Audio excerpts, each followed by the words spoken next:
जय श्री कृष्णा। राधे राधे भक्त जैनों, आज आप सुनेंगे शुक्रवार की माँ संतोषी की कहानी। साथ में सुनेंगे माँ संतोषी की आरती। नई कहानी। माता संतोषी की जय हो, माता संतोषी की जय हो। एक शहर में एक राजा धर्मात्मा रहता था। वो राजा बहुत दान पुण्य करता था। बहुत गरीब दुखिया का वो भोजन भी करवाता था। किंतु रानी का 5 साल हो गया शादी का, लेकिन कोई संतान नहीं था। वो संतान ना होने के कारण राजा और रानी बहुत उदास रहते थे। एक दिन बड़ी रानी राजा से कहती है कि स्वामी, हमारा इतना बड़ा राजपाट है और कोई संतान नहीं है। अगर हम लोग का कोई संतान नहीं होगा तो ये राजपाट कौन संभालेगा। बड़ी रानी कहती है कि स्वामी, मेरा बात मानिए और आप दूसरा शादी कर लीजिए। राजा शादी के लिए तैयार हो जाते हैं और रानी का महके में उनकी चाचा का एक बेटी थी। उसके साथ रानी अपना राजा को शादी करवा देती है। कोई पत्नी नहीं चाहती है कि मेरा घर में सौत आए और मेरा स्वामी के साथ रहे। कोई पत्नी नहीं चाहती है, लेकिन क्या करे, राजा का उदास देखकर रानी भी उदास रहती थी। एक संतान के लिए रानी अपना वो चचेरे बहन से वो शादी करवा देती है। लेकिन छोटी रानी के साथ उनकी महके वाला एक दासी भी दिया था। अब राजा रानी अब खुशी खुशी से रहने लगे। वो देखते देखते 3 साल बीत गया, लेकिन छोटी रानी का कोई संतान नहीं हुआ। राजा सोच में पड़ गए कि बड़ी रानी को भी संतान नहीं हुआ, छोटी रानी का भी 3 साल शादी के हो गया, अभी तक कोई संतान नहीं दी। राजा सोचने लगे कि मेरे भाग्य में संतान नहीं है। मैं 1 से 2 शादी किया, लेकिन कोई रानी आज तक संतान नहीं दी। एक दिन राजा का कहीं काम का सिलसिले में बाहर जाना था। जैसे राजा अपना महल से निकलते हैं, वैसे उसी नगर से एक औरत आती है। औरत को राजा पर नज़र पड़ गया। अब औरत कहने लगी कि आज लगता है सारा दिन अन्न से दर्शन नहीं होगा। इस निस्तान राजा का मैं सुबह सुबह मुख देख लिया। आज सारा दिन ना जाने मेरे भाग्य में क्या है, मेरा अन्न मिलेगा या नहीं मिलेगा, कोई ठीक नहीं है। इस निस्तान को मुख देखने से तो अशुभ ही अशुभ होता है। ये बात राजा सुन लेते हैं और महल में लौट कर आ जाते हैं। वो शहर में नहीं जाते हैं, वो उदास होकर वो सो जाते हैं। बड़ी रानी भोजन लेकर जाती है कि स्वामी भोजन कर लीजिए। वो कहते हैं कि आप भोजन कर लीजिए, आज मेरा भूख नहीं है। बड़ी रानी भी उदास हो जाती है। फिर छोटी रानी जाकर कहती है कि स्वामी भोजन कर लीजिए। राजा साहब कहते हैं कि आप लोग भोजन कर लो, मेरा भूख नहीं है। छोटी रानी कहती है कि आपका छोड़कर तो कभी हम लोग भोजन नहीं किया है, आपका साथ ही हम लोग भोजन करते हैं। दोनों रानी पूछती है कि अच्छा स्वामी, क्या बात है कि आप तो शहर में जा रहे थे और लौट कर आ गए।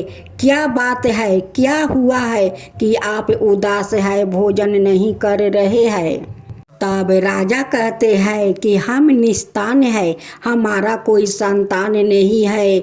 नगरवासियों हमारा मुख देखते हैं तो उनकी अशुभ ही अशुभ होता है। अन्न जल से मुलाकात नहीं होता है। इस बात को दासी सुन लेती है, लेकिन दासी तो बहुत ही वो चतुर चालाक थी। दासी छोटी महारानी से कहती है कि महारानी, राजा जरूर भोजन करेंगे। मैं जैसे जैसे कहती हूँ वैसे वैसे आप करते जाइए। राजा क्यों नहीं भोजन करेंगे, वो जरूर भोजन करेंगे। दासी छोटी रानी से कहती है कि महारानी आप देखिए एक कमरा में जाकर सो जाइए, इस कमरा से बाहर मत निकलिए। उस कमरे में वो पर्दा उर्दा लगा देती है या कहती है कि इस कमरे से मत निकलिए। दासी भोजन लेकर जाती है और राजा से कहती है साहेब आप भोजन कीजिए, छोटी रानी खुशखबरी देने वाली है, वो माँ बनने वाली है। ये बात को सुनकर राजा बहुत खुश हो जाते हैं, वो खुशी खुशी भोजन कर लेते हैं। उस कमरे में राजा को भी दासी नहीं जाने देती है। वो कहती है कि राजा अगर उस कमरे में चले जाएंगे तो सारा कारनामा खुल जाएगा। देखते देखते 10 महीना पूरा हो गया। दासी जाकर कहती है कि महाराज आपका तो लड़का हुआ है। राजा सुनकर खुशी का ठिकाना नहीं है, पूरा वो धन दौलत वो गरीबों में लुटाने लगा। उधर छोटी रानी बेहोश पर बेहोश हो रही थी। वो कहती है कि दासी मेरा पति को वो इज्जत उतार रही है, वो मजाक कर रही है। छोटी रानी कहती है कि दासी तुम क्यों राजा को बेइज्जत कर रही हो। दासी कहती है कि रानी मैं जैसे जैसे कहती हूँ वैसे वैसे आप करते जाइए। राजा दासी से कहते हैं कि दासी मेरा पुत्रा को एक बार मुख तो दिखा दो। दासी कहती है कि 12 दिन के बाद आप देख लीजिए, जब उनकी नामकरण होगा उस दिन देख लीजिए। फिर 12वां दिन आ गया। फिर राजा कहते हैं कि दासी मेरा पुत्रा को छोटी रानी को बुलाओ, मैं उसको नामकरण कराऊं। दासी कहती है कि अभी क्या जल्दी है साहेब, जब लड़का को कुटुंब से तिलक चढ़ाने आएंगे उस दिन देख लेना। फिर वो दिन आ गया, सारे कुटुंब अंगना में आ गया। राजा कहते हैं कि दासी मेरा पुत्र को बुलाओ, कुटुंब लोग तो उसे तिलक तो चढ़ाएंगे। दासी कहती है कि आप तिलक लोटा पर चढ़वा लीजिए, बारात के दिन आप अपना राजकुमार को देखिए। कुटुंब लोग लोटे पर तिलक चढ़ाकर चला गया। दासी कहती है कि साहेब सारे नगर वासियों को जितना कुटुंब आया है उन सब को भोजन कराकर सभी को साथ लेकर आप बारात में जाइए। छोटी रानी कहती है कि दासी ये सब तुम क्या कर रही हो, मेरे पति को बेइज्जत क्यों कर रही हो। हम लोग का कोई संतान तो नहीं है, तुम ये नाटक क्यों कर रही हो कि हम लोग के संतान है। राजा साहेब आप भोजन कराकर सभी को साथ लेकर बारात जाइए, ये तो बेइज्जत कर रही हो। दासी कहती है कि महारानी आप तो माँ संतोषी का भक्त हो, उनकी पूजा श्रद्धा भक्ति से करती हो, तो माँ संतोषी पर भरोसा रखो। दासी सावा सिर आटा को बाख लेती है, उसे पुतला बना लेती है, बतासा घोर कर उस पर ढाल देती है। एक ताला में कपूर अगरबत्ती जलाकर वो राख देती है।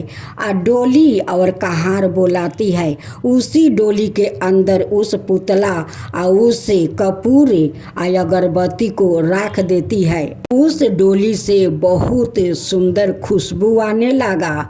वो लेकर जाने लगी। जाते जाते उस दिन शुक्रवार का दिन था। वो जाते जाते एक तालाब देखी, उस तालाब के किनारे माँ संतोषी का मंदिर था। दासी कहती है कि कहारो तुम लोग जाकर छाया में बैठो, तब तक मैं तालाब से स्नान करके आ रही हूँ। उस डोली से खुशबू निकल रहा था। अब तो माँ संतोषी का मन नहीं माना। वो निकल कर आती है, देखती है कि उनकी मंदिर के सामने एक डोली रखा है और उसी डोली से एक खुशबू आ रहा है। माँ संतोषी जब पर्दा उठाकर देखती है तो उसमें आटा का पुतला था, कुछ मर मिठाई था, अगरबत्ती जल रहा था। माँ संतोषी कहती है कि आज तो कोई मेरे मंदिर पूजा करने नहीं आया और नहीं भोग लगाया। मुझे तो बहुत जोर का भूख लगा है, चलो इसे खुशबू वाला पुतले को खा लेती हूँ। वो माँ खा जाती है। जब दासी नहा कर आती है तो देखती है कि उनकी डोली में तो वो पुतला नहीं है और माँ संतोषी उसी डोली के पास खड़ी थी। अब दासी कहती है कि हमारा उस लड़का को तो आप खा लिया, तो हम क्या लेकर बारात में जाऊंगी। अब तो आपको देना ही पड़ेगा मेरा लड़का को। दासी कहती है कि देखिए मेरा 12 बरस का वो लड़का को दे दीजिए, नहीं तो आपका मंदिर में मैं ताला मार दूंगी। कोई आपका मंदिर में पूजा करने नहीं आएंगे और नहीं आपको भोग लगाएंगे। अब मेरे दोनों रानी आपको तो भक्त है, वो पूजा करती है, उन्हें भी पूजा नहीं करने दूंगी और नहीं तो मेरा लड़का को वापस कर दीजिए, मुझे बारात जाना है। माँ संतोषी तो उस दासी का जाल में फंस गई। अब माँ संतोषी का वो 12 बरस का लड़का को दूल्हा का सेहले में सजाकर उन्हें देना पड़ा। दासी डोली में बैठाकर उस लड़का को बारात में लेकर चली जाती है। वहाँ पर धूमधाम से वो शादी होता है। फिर सुबह वो विदाई होती है। जब दासी 2 डोली में बैठाकर राजकुमार और वधू को लेकर महल में आई, जाकर छोटी रानी को कहती है कि रानी उठो, चलो अपना राजकुमार और वधू को परछावन करके घर में उतार लाओ। फिर दोनों रानी कहती है कि दासी ये सब तुम क्या कर रही हो, क्यों कर रही हो। दासी कहती है कि आप लोग मेरा बात मानिए, आप बाहर तो निकल कर देखिए। जब दोनों रानी महल से निकलती है तो देखती है कि 2 डोली महल के दरवाजे पर रखा है। जब पर्दा उठाकर देखती है तो एक में राजकुमार और एक में राजकुमार का वधू थी। दोनों रानी परछावन करके वो खुशी खुशी अपना राजकुमार और वधू को ले जाती है। राजा तो ये सब देखकर बहुत आश्चर्य में पड़ गए कि ये चमत्कार कैसे हुआ। राजा दासी से पूछते हैं कि दासी, जब मेरा राजकुमार पैदा हुआ तब भी मुझे नहीं दिखाई, जब नामकरण हुआ तब भी मुझे नहीं दिखाई, जब आंगन में तिलक आया तब भी नहीं दिखाई, जब बरियात निकल गया तब भी नहीं दिखाई, और तुम बोली कि आप बारात लेकर साथ जाइए। दासी कहती है कि साहेब मुझे क्षमा कर दीजिए, चमत्कार करने वाला यही माँ संतोषी है। नहीं तो रानी गर्भवती थी और नहीं रानी जन्म दी थी। मुझे तो आपका उदास देखकर मुझे रानी से ये सब करवाना पड़ा। ये सब करते हुए तो मुझे भी अच्छा नहीं लगता था, क्योंकि रानी हमेशा बेहोश होती रहती थी और हमेशा कहती थी कि दासी तू क्यों मेरे पति को बेइज्जत कर रही हो, क्यों ऐसे कर रही हो। मैं फिर भी रानी को समझा समझा कर उनकी उस कमरे में रखी थी। साहेब जब आप बरियात चले गए तब मैं सावा सिर आटा को माख लिया और उस पर बतासा घोलकर ढाल दिया था और एक थैले में अगरबत्ती जलाकर दीप जलाकर उस डोली में रख दिया था।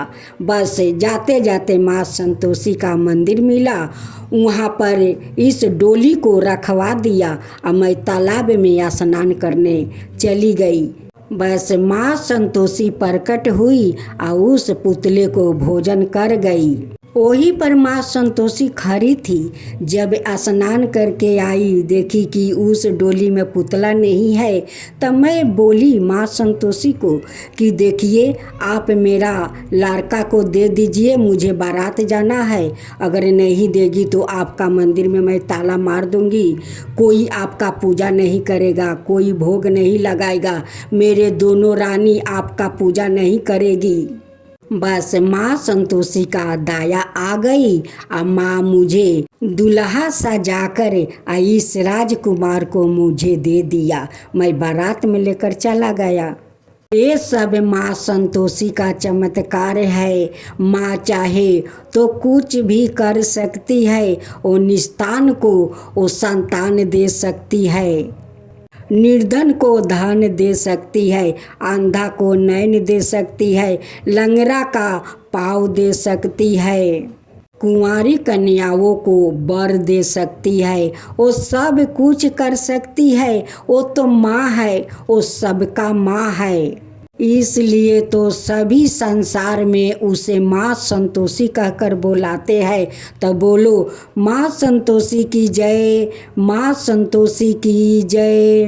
मैं तो आरती उतारू रे संतोषी माता की, मैं तो आरती उतारू रे संतोषी माता की। जय जय संतोषी माता, जय जय माँ, जय जय संतोषी माता, जय जय माँ।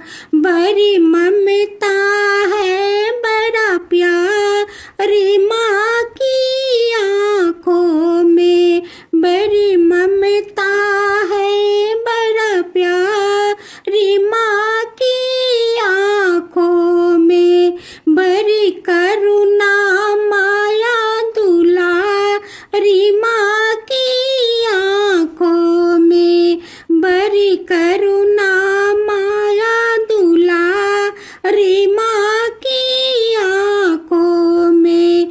क्यों ना देखूं मैं बारी माँ की आँखों में, क्यों ना देखूं मैं बारंबारी माँ की आँखों में। दिखे हर घड़ी, दिखे हर घड़ी नया चमत्कार माँ की आँखों में, देखे हर घड़ी नया चमत्कार माँ की आँखों में। नित्र करो झूम झूम, झूम झुमा झूम झूम, बाकी निहारू रे, बाकी निहारू रे। मैं तो आरती, मैं तो आरती उतारू रे संतोषी माता की, मैं तो आरती उतारू रे संतोषी माता की। जय जय संतोषी माता, जय जय माँ, जय जय संतोषी माता, जय जय माँ। सदा करके पुकारी माँ की मंदिर में, सदा करके पुकारी माँ की मंदिर में, माँ की मंदिर में। बड़े दान के भरे है भंडार माँ की मंदिर में, बड़े दान के भरे है भंडार माँ की मंदिर में। धूप करो, दीप करो, प्रेम सहित भक्ति करो, जीवन सुधारो रे। धूप करो, दीप करो, प्रेम सहित भक्ति करो, जीवन सुधारो रे। प्यारा प्यारा जीवन सुधारो रे। मैं तो आरती, मैं तो आरती उतारू रे संतोषी माता की, मैं तो आरती उतारू रे संतोषी माता की जय जय, संतोषी माता जय जय माँ, जय जय संतोषी माता जय जय माँ।